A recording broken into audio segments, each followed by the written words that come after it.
Hi, I'm Mark Scherer. I'm the CEO and founder of Encompassing Life. And today on the Wellness Revolution podcast, we have Jack Eickhof on here. And Jack is a young entrepreneur with 8-month-old twins. And he has a lot of passion for the pickleball craze. In fact, he has opened a really unique place in Minneapolis where he has indoor pickleball and some other things in his place as well. And today we're going to have Jack talk about pickleball, his passions, what he does at his place, and the difference he's making in people's lives. So, Jack, welcome to the show. Thanks so much, Mark. Appreciate you having me on. Well, Jack, so you're 29 and you've had your place for how long? Ooh, Chips Pickleball Club, that opened up very early summer. So we are just about in our 5th month here. So yeah, really just getting going. How's business going for you? It's good. We're an indoor pickleball clubs and we're in Minneapolis. Summers here are gorgeous, quite frankly. So there's opening this club, big business, a lot of challenges, I would say, getting started right in the beginning of summer. But that's given us a really unique opportunity to learn a lot, get the right people in our organization, which is so key, and kind of pivot and get our stuff dialed in. So now we're really entering or hitting our stride here as we get into the fall, mid-October right now. So yeah, it's been quite the journey. Cool. And I assume you're a really great pickleball player. Funny, I actually only played for the very first time last March, so just over a year and a half ago. And I genuinely a life-changing experience, and that's what put me on this path to open this club. But All right. I'm getting better, I'll tell you that. All right. So the first time you played was last March, That's right. and you opened up your location this summer. Yeah, opened up about 14, 15 months after playing for that very first time. And when I tell you like I had a life-changing experience, that is totally just the truth. We went to this place called Lucky Shots in Minneapolis for my buddy's birthday party. Like half of us played before, half haven't. I played a little bit of tennis and ping pong, in my day, not very seriously. But we show up, play for a couple hours, just hitting the ball around, laughing, having a really killer time. And I got a peek into what the community of pickleball was. And that's why I think that sport is so special. It's just like anyone can genuinely play with anybody else. Much unlike a sport such as tennis or other things like that. And so I fell in love and, actually walking out in the parking lot afterward, I felt a genuine calling on my life to open up a club and continue to build on this community of pickleball in the local area. And it has been the thrill of a life. That's great. What Yeah. did you do before? What were you doing before the pickleball Yeah, club? so I ran a real estate media company for 7 years. I had my real estate license as well. Acquired a handful of rental properties along the way, and then it was yeah. After I played, I sold everything. I went entirely into cash. Sold the homes, sold the real estate media company to another guy who's running a very similar company. Great deal for him and for me. And yeah, went to work on how to open up this club. And honestly, I took everything I had, everything, rolled that into a 10% down payment onto a big SBA loan, which financed the build out of the club. That's awesome. Yeah. That's have you ever heard the story about like there was an army that went there going to invade another country, and they get to the shores, and the army, this other country, they're well supplied. There's way more people there, and the leader says, "Burn the ships, Burn the boats. Yep. burn the boats, guys. We either win or we die. No plan B. Full ahead, go." So if you came in that strong, dude, you burned your boat. I've burned my boats, that's for sure. I'm here. Yeah, I'm here to say, this is gonna work out or not. And yeah, it's honestly refreshing. I was doing a few things like career-wise, kind of on the real estate space and then the media company, and then I actually did a little bit of property management on the side too. And it was just like confusing who I was, my personal career identity, and now it's all in pickleball. And I can be just one thing and totally pour my whole heart and soul into it. And that has been so refreshing, yeah, just to have that like clarity of direction. yeah. And so, what I'm getting from what you're talking about here, like what your purpose is really you. I mean, I guess pickleball is a vehicle for your purpose, but what your purpose is about is building and inspiring communities. I think so. Yeah, no, I'd completely agree. Yeah, but that pickleball is a vehicle for that. Totally. I love the sport. I think there's so many unique things about it. But I'm 29. I'm kind of like I ride the line right in between like millennial and then Gen Z. I call myself a millennial. But what I've seen is that a lot of people my age and especially younger, they spend so much of their time in the digital world that people just lack in-person connection, Yeah, like a real human connection. And so, when I played that first time, you don't see people sitting on their phones hanging around. It's like people are there, they're active, they're engaged, they're getting physical activity, which I know is so important for obviously physical and then to your mental health.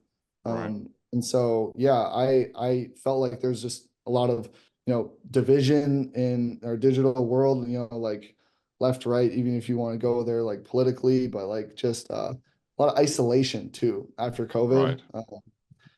And so, yeah, I wanted to give reason to people to improve their health, improve their, health, mental and physical, spiritual too, and come out and just meet some people. And we're Hmm. all social beings.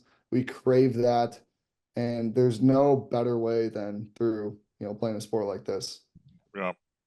Um, Whenever we help people develop pattern shifts as well here, and it said most of the time it said it takes 400 to 600 repetitions to have somebody create a pattern shift, unless you can do it with humor, and it only takes 10 to 20 repetitions to create a pattern shift if you use humor or if you use play is another way of saying it. To create a pattern shift, you're saying? Yeah, to create a new Hmm. habit, so if you're like to alter a behavior, like most people, like, okay, I've got to work really, really hard, and it takes 3 weeks to develop a new pattern, all that, unless you can use humor or fun, and it only takes three. Why do you think that is? Because, great question. I appreciate you asking me questions, man. Um, One of the things I've been interested in growing up was comedy, and Hmm. I saw a article, and there was archaeologists that would uncover comedy in ancient artifacts or ancient writings, and they studied comedy to find out what was going on in society at that time. I remember I was a kid reading about this stuff. I went, "Wow, comedy leads consciousness." You know, Hmm. I came up in the '60s, and back then everybody made fun of everybody. Blacks made fun of Jews, Jews made fun of Italians, Italians made fun of this, and everybody joked and razz each other about our differences of the cultures and everything. But Yeah. in that humor, there was also a commonness about it as well.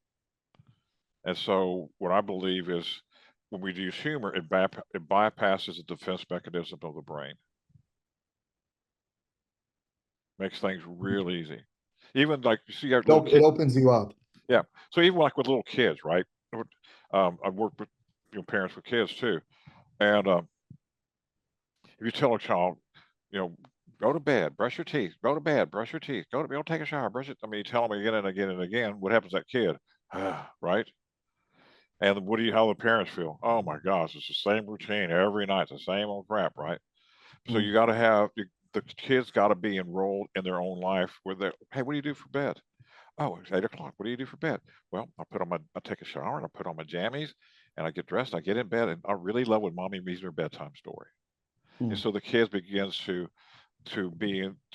have start creating their own life, and they start speaking what feels good for them, and it keeps them engaged in life and keeps that enthusiasm up. Hearing you speak, dude, you're wise beyond your years, man. I'm sitting there talking, this Oh, guy's 29. This is awesome the way you're describing passion. It's really great, dude. thanks, Mark. Yeah. You're welcome. So, what services you offer at your club?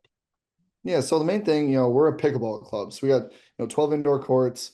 We have a little cafe, a little coffee shop, and a bar at night. That's, in pursuit of promoting community and people hanging out and meeting each other. But another core part of our club is we have a unlimited wellness membership. So we have a community sauna and cold plunge. So that's a really cool kind of new thing that, I mean, sauna's not new, obviously, but I think people are kind of starting to recognize what the real health benefits are of regular heat and cold exposure. So, we keep our cold plunge at 45 degrees. It's freezing cold. I try to get in that thing about twice a week with like 2 dunks of 3 minutes apiece, and then about 20 minutes in the sauna, a couple rounds of that. Um, and there's a ton of health benefits with that. It's also another thing, like, I don't know, do you ever spend time in the sauna? I used to. The last couple of years, not so much. So Well, you before live in that, yeah, Texas, so you live in a sauna, but yeah, yeah. yeah, Thanks. there's something really special about it. It's like when you're in it and you're kind of in that mode of sort of suffering through the heat or whatever, it seems to relax people and make social interaction a lot easier for some reason. Like, I've had some incredibly deep conversations just one-on-one with people in the sauna, talking about addiction, or maybe like divorce, or things that people have gone through, that like just sitting at a coffee table, like you never get there with someone. And yeah, I don't know what that is really, but it's a special place. And I've met one of my best friends in the sauna, Ross, too. So Awesome. So at the different I'm gonna club. back you up a little bit. So you said you had a coffee shop, cafe, and you serve mixed drinks as well, or just beer and Yeah, wine, or yeah, we mixed got a drink, full bar. full bar. Yep. Well, tell me about your. I like food. So tell me about your food. We sell a lot of flatbreads. We sell a lot of flatbreads, paninis. We have a really pretty lightweight kitchen operation. Like panini press, a turbo chef oven. So there, limited things that we can make. And But y'all limited. make them yourself. Yeah, we do it ourselves. Yep. Yep. Awesome. And, I don't come from the restaurant industry, so that I will admit that was a trick to get that stuff all figured out. But with any good project or any good business, you're pulling in people who know what's going on, and had some good consultants I worked with, and Yeah. mentors who I consistently communicate with. But yeah, we've figured out a lot, and yeah, people like it. We got some good breakfast sandwiches too, and burritos in the morning. Awesome. You got Yeah. no way. You got breakfast burritos. Breakfast burritos, eggs, potatoes, Yeah. veggies on there. Yeah, yeah. There's none in Florida unless you go like maybe Whataburger or something like fast food, but you don't see breakfast burritos anywhere here. Oh, that might be my favorite food. Mine too. I, No I matter what try, time of day it is. yeah. Yeah. I travel back and forth to Texas. I love going to a Mexican restaurant with great salsa and oh my God, chicken, chicken, egg, and potato tacos, man. Um, so what else? What other services do you offer? You said you got the hot plunge and cold plunge, and what have you noticed with your clients so far as changes in them, and or what are they telling you about your services? So, you know, our business, might be different than other people that you speak to regularly, or bring on here, but we are just focused on creating an excellent like in-person experience for people. And so I would, yeah, less like clients, more like, yeah, our customers are our player base. There's a big cohort of people, maybe I would say more in the morning blocks, who are like really a high level player type. And we have really big tournament sized courts, a fantastic playing facility for them. And so they love it. And we have some really good programming that they enjoy. As well, we have a good pathway for people who've never played, like yourself, to learn the sport through our pickleball 101 adult beginner clinics, and then getting people introduced to pickleball. And so we've had a lot of people start from zero and become regular players, and that's they become a 2 to 3 time a week pickleballer, and they're on the courts for a couple hours at a time when they come, and engaging a lot through leagues, which is a big one. We have just did our next league session, and we have 625 people in this upcoming league session. So those are a huge part of our business, and people love like the regularity. It's once a week for 2.5 hours. Come get some scheduled matches in. And that's been a great thing for us. Get to play a lot of Great, different great thing for play. them too. Yeah, get to play a lot of different people, network, meet people, and really hone your skills by the more people you play. Yeah, 100%. yeah, Yep. yeah. Yeah, I used to play a lot of racquetball. So same thing, played racquetball and did a lot of played a lot of different people in leagues. Yeah, and So it works like a ladder format. So, if you're in a league one week and you play with your pod and you really win a lot of your games, you're gonna bump up the ladder and you're gonna elevate to a higher level of competition. Vice versa, you might get smacked and get knocked down and then be on your level little more there. So yeah, it's a fun time and people are super hungry for those what leagues. what's the investment for somebody to get into pickleball, or can they come out and like rent rackets and stuff with you? Do you have equipment they can try things Yeah, what does out? it cost for someone to come out and play? Yeah, yeah. Yeah, I would say it's in the range of 10 to 20 bucks per session when they come out and play. On the open play, which is like very loose structure, people just come in and kind of rotate in. That's our cheaper end. And then the leagues, it runs about 20 bucks a session for, 2.5 hours of play. People mostly have their own paddles at that point. We do rentals for $5 a piece, just enough to, give them something to play with for the day.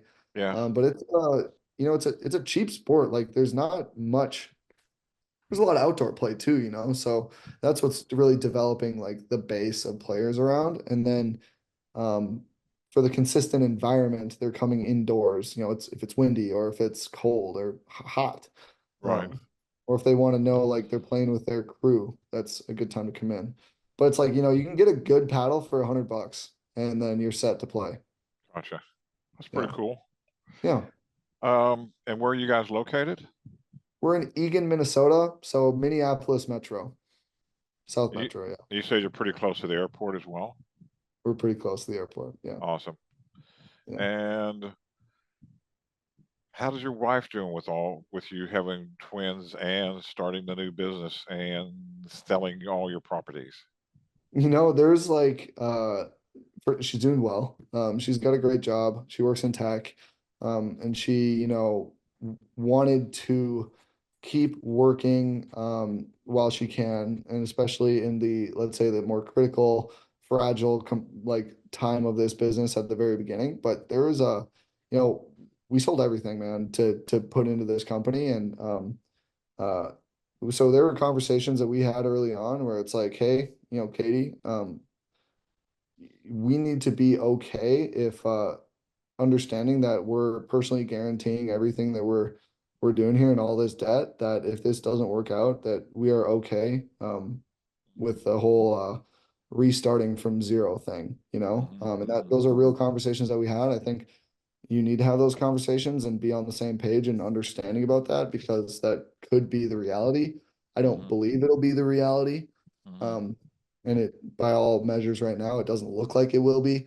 Um, but it's a serious risk that if I wasn't diligent about my work and marketing the heck out of this club, that things could take a turn. But so far it's been incredibly positive response, and I feel like I'm actually having an impact in the community and making people's lives better. And that's very, very special. No matter Hmm. how much stress it is getting this thing up and going and having a team of 35 employees and Wow. um, trying to fill all our programming and stuff. So Yeah. yeah. You asked my next question before I could ask it. How big is your payroll and how many people on payroll? So 35. Yeah, we got like there's like 4 full times and then there's a lot of shift work. Gotcha. Because we're open 6 a.m. to 10 p.m. So we're filling a lot of those, gaps for front desk and barista role and Hmm. bartender and stuff. Yeah, Yeah. kids working for you and stuff. A lot of Yeah, we yeah. had a lot of college kids who are big pickleballers over the summer. They left. We've kind of continued to shift more into pulling people who are really from the pickleball world into our company. Because in the beginning it was like a sprint to get staffed up for 35 people. Like that's a lot of work. And so, you can only be so selective. And then, yeah, but over time we've been kind of pruning and getting really the right people on our team, which is an ongoing process, but Hmm. uh, worth the effort 10 times over. Awesome. Awesome. Well, Jack, it's been a wonderful having you on the call. Really appreciate your passion for life and what you're doing here in Minneapolis area. Like I said, I'm gonna be up in there in I think mid-January. So they said it could be Yeah, the 30. club's gonna be popping in mid-January. Just it'll They be a said it good could be time. 30 below up there. I like the cold weather. I choose to know if I'm gonna really get off on the 30-degree below, but I do like cold weather.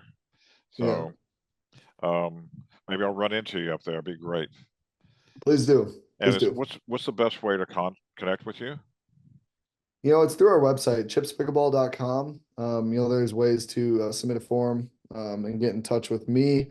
Um, yeah, I'd say, I had a conversation earlier today with some guy who messaged me on LinkedIn. He's trying to open up a club in Milwaukee. So, I'm an open book and happy to share the few things I know about this so far with anyone who either wants to do this or other entrepreneurial ideas. Um, I think it's fun to connect and we can all be, a little bit better together. We collaborate. Awesome, sir. Well, it's been a pleasure meeting you, and look forward to seeing you again, sir. Same. Thanks so much. You're welcome.